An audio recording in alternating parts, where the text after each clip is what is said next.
And then also when people do the deposit, that drip that they're depositing is removed from circulation, also goes into the vault. And because of this, we have something like 80% of our supply in the vault ready and available to pay out dividends.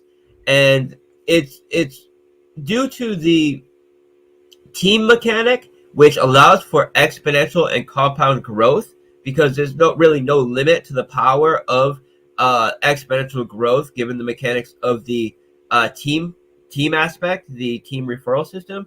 But due to the limitations we put on compound growth in the protocol itself, meaning your ability to compound your ROI and compound the referral bonuses that you get, it creates a type of game theory where the growth of new user base is exponentially growing and compounding, but there's limitations in the ability for stakers to compound, which really allows it to be extremely sustainable. And we've seen that when you factor in the 1% daily ROI that stakers are earning, we've outperformed BNB and just about everything in the market month after month for going on a year. In 2 days, it will be our 1 year anniversary for Drip. Yeah, that's awesome. Hey, and I said a brief introduction, FOREX. What are you doing here? I can talk, man, but that's it, right? So yeah, we've done more since then, but you now you know where to look on the Discord if you want to learn more about me and really dig into it. But that's like as quick as I can be if you want to get up to date with where we are right now, almost. Yes. No, that was very helpful. And there's a 50-50 debate in the chat whether or not I should interrupt you or if I should let you finish. No, but yeah, please interrupt me, and I'll try to be brief as well. No, you're good. You're good. If you got good things to say, we'll listen to you. So let me just I kind of want to start with like the building, the foundation, Drip, and then work up to Drip Garden and Animal Farm and get to those later. But I think like people's biggest concern over Drip, for the last few months has been just the price going down, although it's kind of stabilized for the last couple weeks. Can I just hear you talk about like what you think has happened with the price and where you think it's going, and just kind of a little bit of your thoughts on that? Yeah, sure. So as people that are paying attention to the market as a whole know that the market as a whole has taken a pretty big correction, right? Including BNB. We share a liquidity pool on our native DEX with BNB. So we're paired with BNB. So when the price of BNB goes down, it also brings down the USD price of Drip. But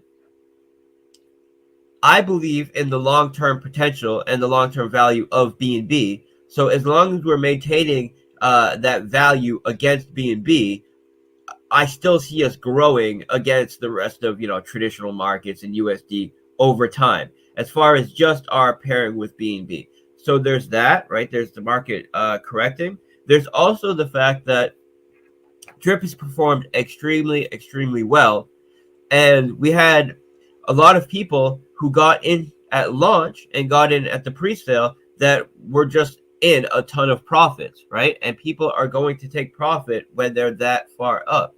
The beautiful thing about Drip is this 365% max payout, which ensures that since there's a 1% daily payout, that when we hit the 1 year mark, anybody who got in at launch and in pre-sale, if they have not been compounding, doing additional deposits to support the system, or at least doing referrals, because referral bonuses count as a deposit as well, they will be capped out, meaning they will no longer be allowed to drain the system.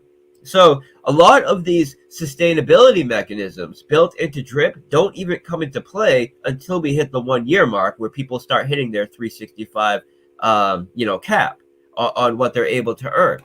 So a lot of these early people have taken some profit, and on top of that, we have the correction of the whole market. But as I said, if you account for the 1% daily compound interest and you factor that into the price and you adjust for that, we are way outperforming BNB built every day, every don't month, even come into play until we hit the 1 year mark. You have to account for that as well if you're going to actually try to get an assessment of value for the product. There's also the fact that we had just launched Animal Farm, and we just launched Piggy Bank and these other protocols, which brought a lot of extreme exuberance, right? So kind of irrational buying that you see where people love to buy tops, and that drives the top up higher, and this creates a market dynamic where the initial buyers and the people who got in initially are able to take profit. So these are just natural market cycles that you expect to play out. Um, Overall, Drip is performing very well, and due to the fact that we have the majority of our sustainability mechanics not even coming into play until a couple days, right? In 2 days, the first initial people who bought in pre-sale and launch that have not done any kind of compounding or deposits will be tapped out. And every day after that, from that point on, more and more early whales and early investors will be tapping out their max payout if they do not continue to support the protocol by compounding. So it has a mechanic that allows for a value transfer of people who are just trying to drain the system to people that have a long-term perspective on it. All right. On top of all this, we kind of put Drip on the sideline so we could get out Animal Farm and these other protocols, knowing that it will take some attention away from Drip over a couple months while we focus on that. But in the big picture, it's really building up the overall ecosystem and will have a major positive effect over time. So we have so much that is on the roadmap for Drip, and so much that was on the table that I put on the sideline to hyper focus on Piggy Bank in this migration, which are going right back on the table after Thursday. So I've never been more bullish and more confident about Drip. And really, price is, it's not something that I spend a lot of time worried about, because I know that, for one, when you account for all the mechanics, we're outperforming everything. And for two, if I keep improving, evolving, building, the mechanics and the system works perfectly, I know the price will take care of itself. And I'm extremely bullish over the long term. And I think now is a great time to get in, actually, because of the correction that we've had due to a displacement of focus, but then the fact that the focus is about to shift extremely back onto Drip, because we have a lot that we're about to do for Drip. And then we're coming up on that 1 year mark where, the early whales are about to start getting tapped out on it. So, my buddy who's in Nigeria just happened to, someone knew that he was into crypto, and someone shilled him in Drip in Nigeria. It's just some random person that he got into a conversation with. So Drip is really starting to hit markets that should be very, very positive, I feel. Yeah, no, I totally agree. And I think people get concerned because of what we've seen with the node projects where they just start going down and then they never stop. Yeah. But Drip has a max payout, where most of those node projects are you can be in there forever and they just keep going down. But Drip, 365%, then you're done. Yeah.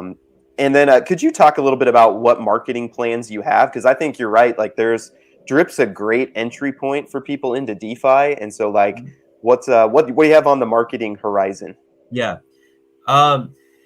So you said something there that that I wanted to touch on, but it kind of slipped my mind. But let me just talk about marketing. So, with Drip, I try to look at what is working right now in traditional markets, also DeFi, but I like to really look at traditional markets as well.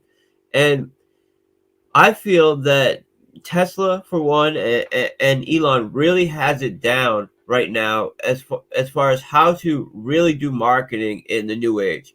And a lot of people think that marketing is, buying ads on, whatever, poocoin.com or wherever that is. And that does play a role. And we have bought ads, we have YouTube ads, we have a lot that we've focused on.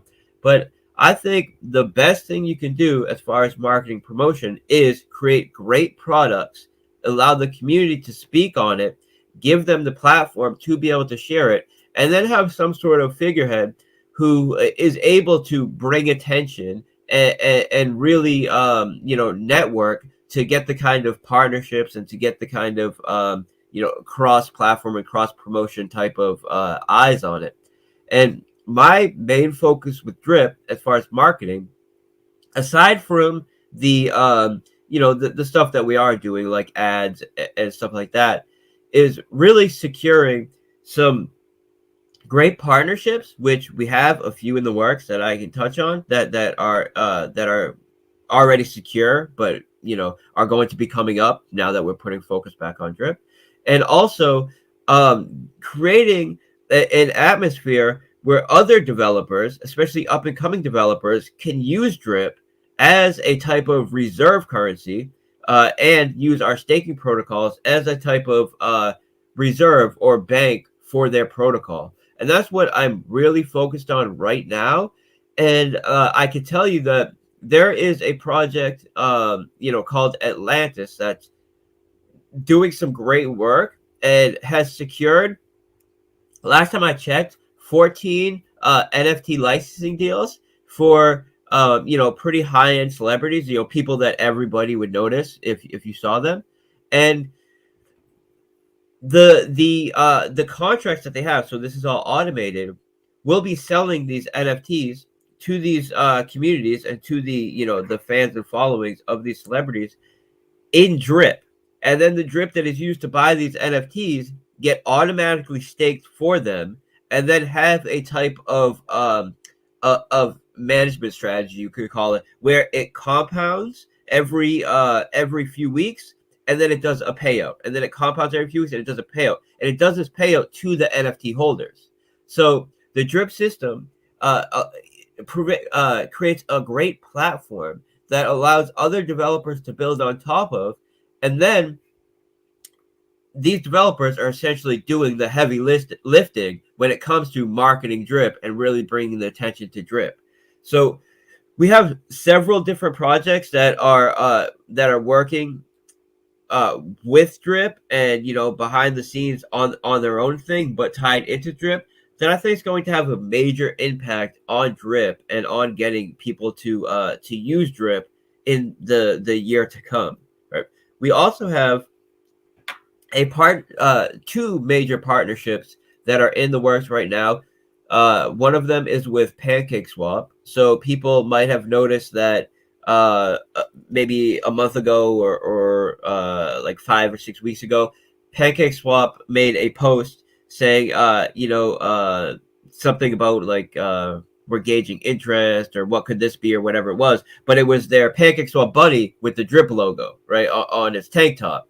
And that was their way to, this is after they contacted me and my team to ask, what can we do to support Drip? It's a major platform on BSC. How can we work together? All this stuff. We had communications on how we could potentially work together. They made that tweet to kind of gauge the engagement that they would get from it. We blew them out of the water with it. So this is something that I will be focusing on after Thursday, after we get the piggy bank launch over with. Because after we get the piggy bank launch over with, then my full focus will be on networking and securing partnership deals and marketing opportunities for our existing protocols, especially Drip, because I really want to put attention back on Drip right now. And also continuing to develop for these protocols, but really focusing on networking and promotion of them, most importantly. Also Chainlink. So Chainlink is also someone that approached us. And the reason why they approach us is because you can look at our analytics and see that we are one of the fastest growing protocols. And if you look on scale, we're the second fastest growing protocol over time, month after month on BSC, right under PancakeSwap. So people see this, they take notice, especially other large developer teams, and they want to see how we could integrate them. So Chainlink reached out to us, asked about how we do the pricing on our site and all of that, wondering if we could utilize Chainlink in some way and do some kind of cross promotion. What I said to them was, I'm not super interested in just doing some kind of pricing or something. If we're going to work together, I want to produce something that you could truly be excited about promoting, and we can really, raise each other up. So I'll get into the plan, what the development and the project that we're doing with them that gives utility to Drip and our existing protocols. But that's something else that's extremely exciting, right? So we will do the traditional ads and stuff like this, but really I'm focused on creating partnerships, networking, and just creating a ton of awesome utility for other protocols that want to build on top of Drip, right? And this is the best promotion and marketing you can have, in my opinion. Yeah, absolutely.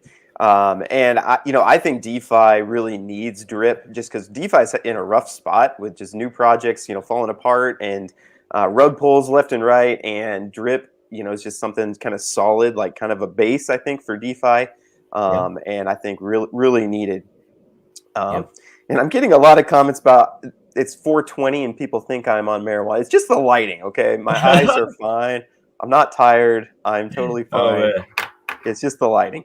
Do you want to talk about? People get really excited about the partnerships. Is there any other partnership information that you want to leak? People are telling me to ask about EMP potential partnerships or anything like that. I think brings a lot of excitement. Yeah, well, EMP has been reaching out to do something. There's people like this is the thing with Animal Farm. We have a vault protocol with Animal Farm that we can allow holders and stakers of the pig token in the pig pen to vote on protocols that meet the filtering process that we do in house, to vote on potential partnerships and whether we should partner with them.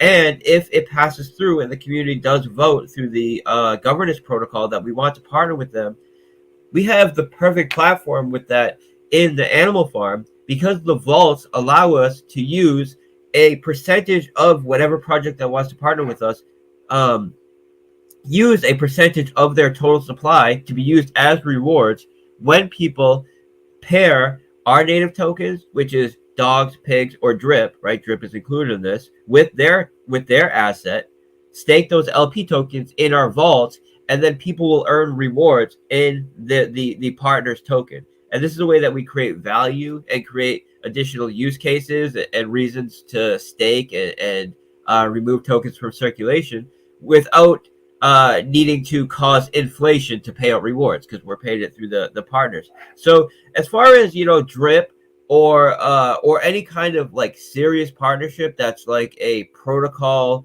level partnership that's really doing something, some new product or something like that, I'm extremely careful about who we lend our credibility to and who we expose our investor base to.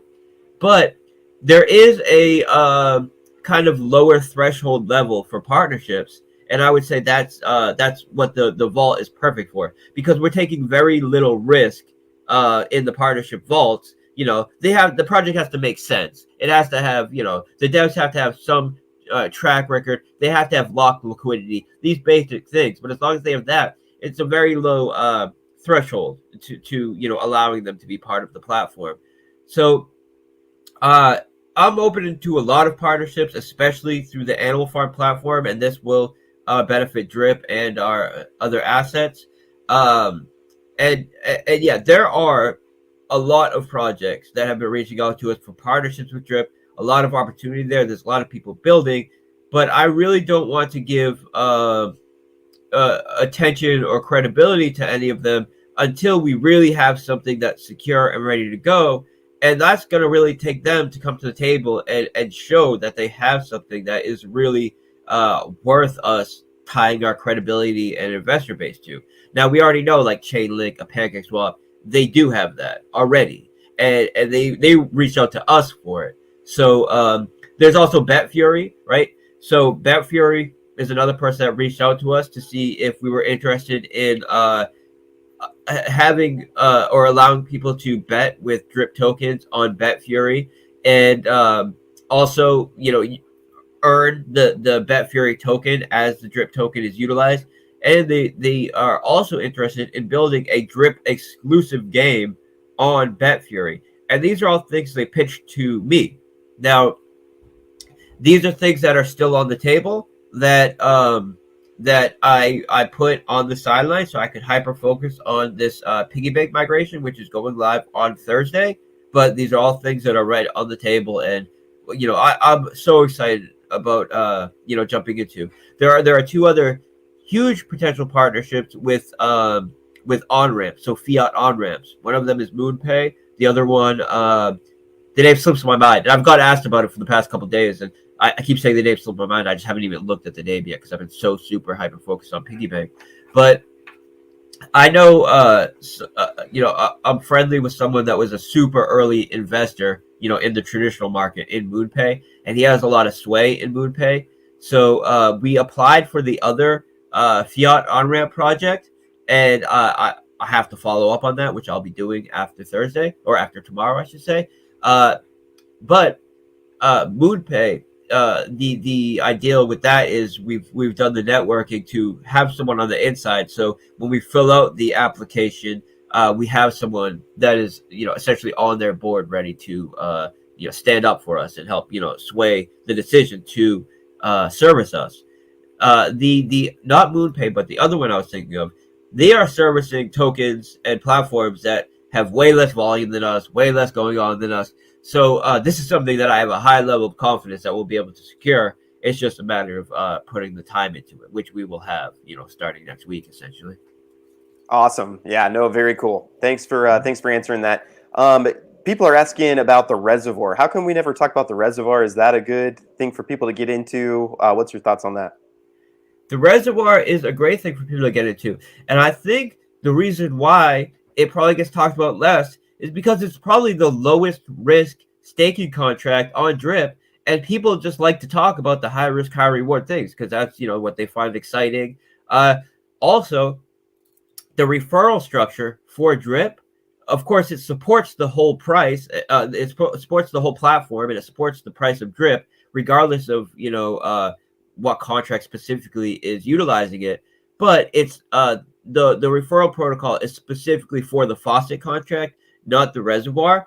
So this has extra incentive for people to be talking about the faucet contract, apart from the reservoir. But the reservoir is essentially a liquidity providing protocol for Drip's native DEX that allows us to do time weighted rewards. So this is another innovation that we brought to the table, where other platforms, say PancakeSwap, any other DEX, they have a flat fee of 0.3%, and this fee is distributed just based on the percentage of LPs you hold in the pool. Whatever share of the pool you have, that's the percentage of that 0.3 that you earn. Now, the difference between a liquidity pool like that and our native liquidity pool, which is ran by the reservoir, is we have time-weighted rewards. So not only is the percentage of liquidity pool that you make up determining what you get paid out, but also the amount of time you've been providing that liquidity. And the longer you provide that liquidity, the greater share of the liquidity provider fee payouts you'll get. And it's also a BNB staking model. So you're actually staking BNB, not Drip. But when you stake BNB, it's taking half of that BNB, using it to buy Drip, pairing it, allowing you to be a liquidity provider, getting 1% of all the every transaction on the native DEX, and also a share of all the BNB that comes in after you. And this is paid out using a time-weighted mechanism, which is increasing your payouts the longer you're in there. And it allows you to earn BNB. When you cash out of Reservoir, you're getting paid out in BNB. So that makes it a bit lower risk. And also, it's not a guaranteed ROI. It's strictly based on dynamic values, such as the amount of swapping that's taking place and the capital that came after you. So it allows it to be, I would say, lower risk than the faucet, but the faucet has a lot more potential for, faster, more exciting earning and referral programs and all that stuff. So that's why. But there's nothing like the reservoir in DeFi. And that's because in order to have something like the reservoir, you also have to build your own native DEX. You have to set up the whole ecosystem. There's a lot of moving parts. And you see that not only has no one, recreated the reservoir, we've seen a few people try to clone Drip and launch it, and every single one of them has either got exploited or rugged or wrecked because there's so many moving parts with Drip. We have proxy contracts, we have so many moving parts, and they'll do something like use one of the old contracts, which is not connected to the right proxy contract. They always do something, and it ends up creating serious issues for them.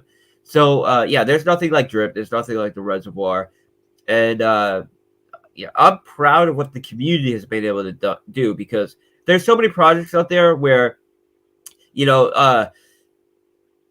it's all the developers taking all the praise and all this stuff, and then as soon as and the developers taking a dev fee and all this stuff, and then as soon as they have the first price correction, or as soon as the community starts complaining about marketing, all of a sudden it's a community project, right? And that's what they like to do. Whereas Drip, there's no developer fee, and it's been a community project, a true community project, maybe the only true community project in DeFi, or definitely on BSC, since day one. And the community is really what has allowed Drip to be successful, right? We just gave the platform and the mechanics, and it's really the community that's allowed this to be a success. So I'm extremely proud of what the community has been able to do, and there's so many talented people.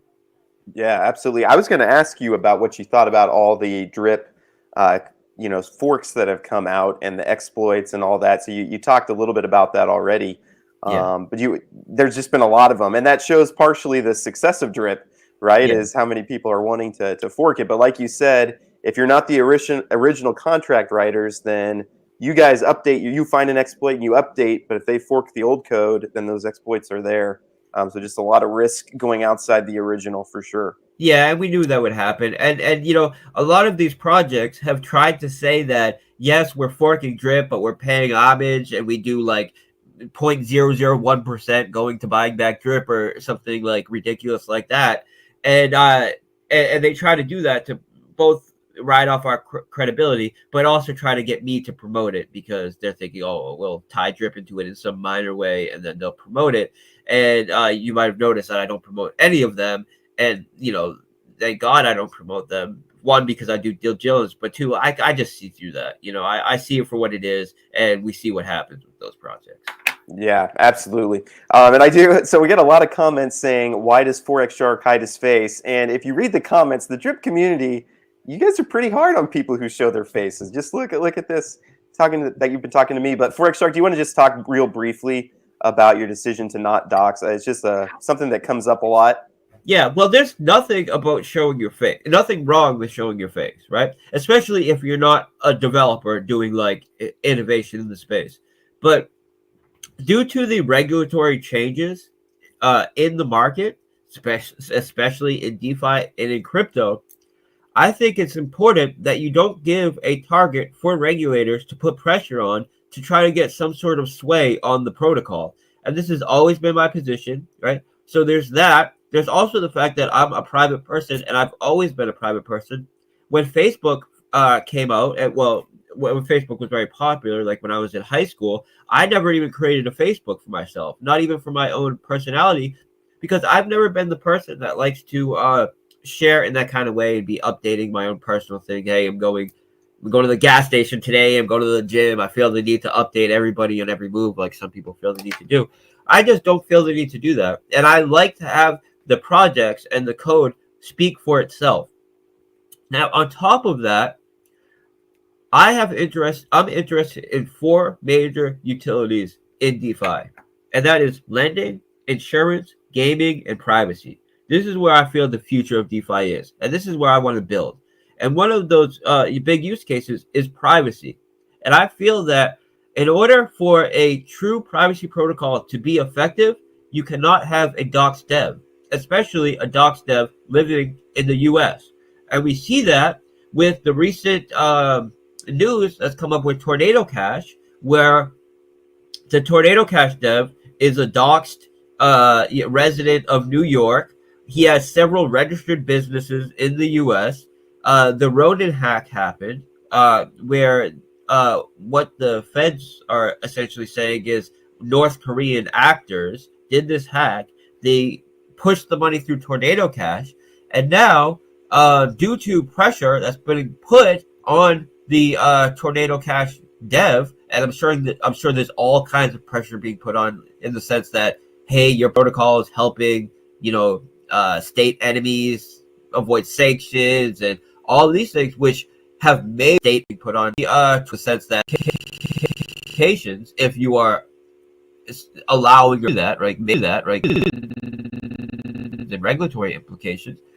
Now he is in a position where he's actually partnering, and Tornado Cash is partnering with Chainalysis Oracle in order to track their own users, block users who they feel are trying to avoid U.S. regulation or sanctions, and they're utilizing Chainalysis Oracle for their compliance model, which is an admission that Chainalysis can track their users, which we all knew they could track their users to some degree. We don't know exactly to what degree, but if you cannot take a principled stance as a privacy protocol that you will not only continue to escalate and do everything in your power to innovate to prevent protocols and projects like Slow Mist and Chainalysis from de-anonymizing your users, but to go all the way out and partner with them to do that, it completely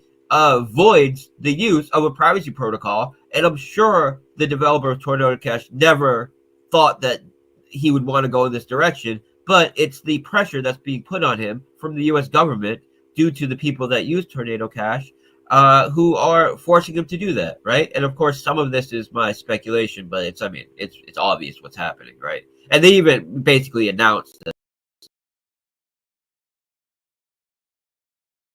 it's the case. So I've wanted to do some privacy model, and I've always felt that it's important to not have a docs dev.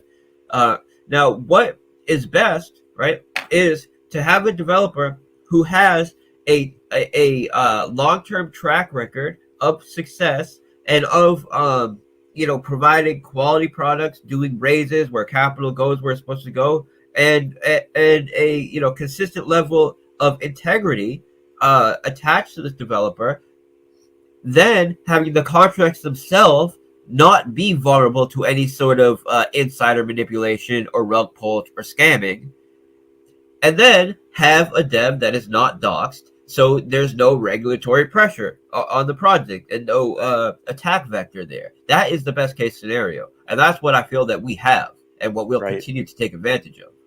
Yeah, because I've had docs devs who, ended up with an exploit, right? Or they ended up with a rug pull.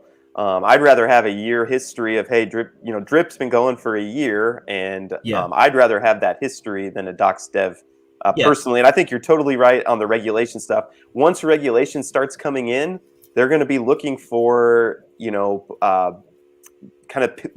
critical points in these DeFi protocols, and that's where they're going to apply pressure. And so I totally agree with you. And so with my history, Drip's a year old, Reap's like 2 years old.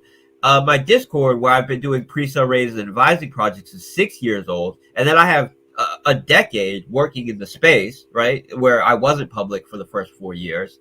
And, all of this is documented. And I encourage people to check it out. Yeah. And also we know that first of all, getting KYC or KYC papers, whatever, not hard, right? There's a million OTC type groups where you cannot prevent people from scamming. There are Canadian citizens who have registered crypto exchanges in Canada. Everybody knows them, and they flee to China after they take all the money, right? That's happened so many times. So we know that just being doxxed is no protection. It might be some element of, make you feel a little more secure, but when someone can take hundreds of millions of dollars, tens of millions of dollars, and that's available to them, you cannot trust just them being known, because people are criminals, right? People do criminal actions whether they're known or not. I totally agree. Okay, well let's move over to the drip garden, because I know a lot of people have questions about the drip garden. That's been such a moneymaker for some people at times. Yeah. Could you maybe I'll work in a couple questions and then you can kind of answer them all at once. Sure. But I guess where do you see the drip garden long term? And what would you say to people? Have a lot of people in the comments that are saying like I compound every day, but just can't keep up with the price of the plants going down. Can you kind of talk through that a little bit? Yeah, well, a lot of people don't understand how the protocol works. So I can say that, for one, the drip garden acts as a form of leverage, right? It's a higher risk protocol. I've always said from day one that that's a high risk protocol, right? And that it's a high risk, high reward, right? Type of protocol. So that's always been said from day one. It's in the white paper. Even in the initial roadmap of drip, we said that we would meet the demand of having more high risk, high return protocols because that's what people ask for. Now, when I initially built the drip garden, it was because people were asking for this high risk, high real protocol just to create some excitement and for to give people something to do essentially. And these miner type projects were popular, and they're still popular. They've kind of got a second wave right now. Now, the issue with all of these miner projects is to set the price, to set the initial price, the developer has to send BNB or whatever asset is being utilized on the contract, has to send that initial BNB or whatever it is to the contract. When they do this to set the price, they get half of the plants or half the miners or whatever it's called on that platform that determine the ROI that you make. And because they get half of this just by setting the initial price, irrelevant of how much BNB they put in, and then the fact that you're earning compound interest on that, within a couple weeks, they own 90+% of all the value on the contract, and then can drain it, right? And sometimes they drain it a little slower to try to milk it. Sometimes they just outright drain it. But this is one of the major issues that we saw with these miner protocols. There was also the issue that they often didn't have a second breath of life. There was nothing once the contract started to go down a bit to give incentive for new capital to come in. So what we did, right, there's two major pieces of innovation that we did with the Drip Garden on top of the BNB miner games. And essentially, Drip Garden was us giving the community what they wanted, explaining to them exactly what it was, which is exactly what they wanted with some improvements. And how they decide to interact with it is their choice, right? It's the risk that they want to take on. But we created a mechanic that allows us to set the initial price by tricking the contract into thinking we made that initial deposit. This way, we set the price without having to get 50% of the supply. We get none of the supply when we do that. This way, the first deposit, which is the first real deposit, gets whatever price we set, and then it moves from there on with the first person getting a couple percentages maybe, and then it's they have a little price impact based on their deposit, and it has a extremely fair distribution where you don't have this insider control that allows one person or an entity to get 90+% of the value in the first couple weeks. Another mechanic that we added is the what's called the time and contract bonus multiplier. And what this does is allows the power or the buying power of new capital entering the contract to be increased as the contract balance grows. And this offsets the price impact that people create when they buy into it. So what this does is levels the playing field and ensures that no matter when you enter into the Drip Garden, you always have the same ability to earn as someone that got in before you. And what determines your ability to earn is how often you're compounding relative to other users in the protocol. Now, it starts you off when you do a compound at 3%, 3% yield. Now, every day you don't compound, this percentage and yield that you're earning gets reduced down to the point where if you don't compound for about a month, you're earning next to nothing in the contract. And so this creates a value transfer for people that are compounding to, or for people that are draining to people that are compounding, because eventually those people that are draining can no longer drain the system anymore. So this on top of A time bonus multiplier, which increases the buying power of new capital coming in by 0.1% every day, allows it to allows the